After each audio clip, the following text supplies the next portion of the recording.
Magandang araw. So natatandaan nyo ito yung mulabin na naigrap natin sa tugas. So ito na ulit siya. Ito na yung kanyang itsura. So yung mga ibang mga wire ay bumaon na.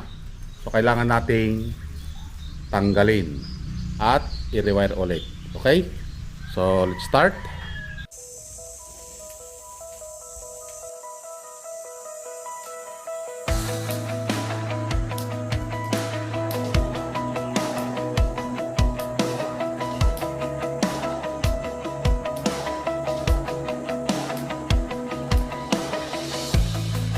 Lahat ng bonsai nag-umpisa sa wala.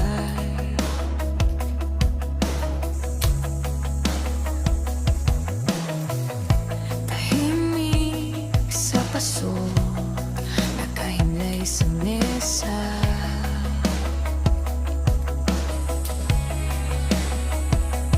Binubuhay kita kasabay ng aking umaga.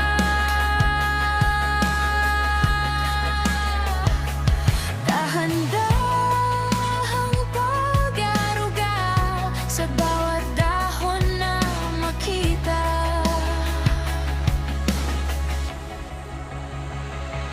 Oh, bonsai kay alalagaan sa palad ni bonsaistang lumpo. Bawat tali ng alambre, bawat pihik ng sanga, may sariling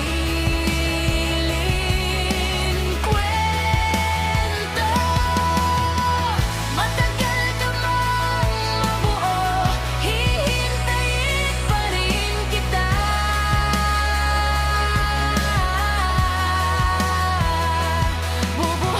Yon, at natapos na nga nating ayusan. Ito na yung kanyang itsura. Unti-unti nang kumakapal yung kanyang mga sanga. Okay? So, meron pa rin tayong nakikitang pasilip doon. Yung kanyang deep branch. Yan. Ganun din dito. Doon. At pinutol na natin yung kanyang apex dahil ito yung pinakamalakas. At palalargahin yung nasa lower part. Katulad yan. Kaya walang putol. Yan. Yung mga deep branch. Okay? Ganun din ito. Walang putol. Okay? So, abangan ulit natin yung hanggang sa makarecover ito. Okay? So, maraming salamat and happy bonsai sa ating lahat. Bye-bye.